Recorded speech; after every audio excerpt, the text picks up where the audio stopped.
ஏழை மனதை மாளிகையாக்கி இரவும் பகலும் காவியம் பாடு.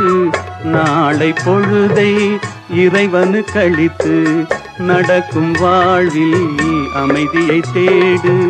நடக்கும் வாழ்வில் அமைதியை தேடு.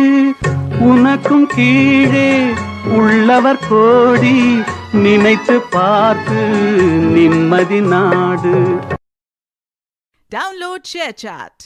யாருக்கு பெண் தோள் இருக்கிறார்களோ ஒரு ஆணுக்கு அவன் தவறு அதிகமா செய்ய மாட்டான். நீங்க சர்ச் பண்ணி கூட பாருங்க. புது டேட்டாவா இருக்கு. பெண் தோள் இருக்கின்ற ஒரு இளைஞன் போதைக்கு அடிமையாக இருக்க மாட்டான். ஏனென்றால் ஒரு சிறு தவறு செய்கின்ற போது கூட அந்த பெண் தோழி சுட்டி காட்டுவார், இந்த தவறை நீ செய்யக்கூடாது, இனிமேல் நான் உங்ககிட்ட பேச மாட்டேன். உடனே அந்த தவறில் இருந்து அவன் வெளியே வருவான். அதுதான் உண்மை. நம்ம நண்பர்கள் அதை செய்ய மாட்டாங்களா? பாய் ஃப்ரெண்டுன்னு ஸ்டார்ட் பண்ணீங்கன்னா பீர்ல ஸ்டார்ட் பண்ண இதெல்லாம்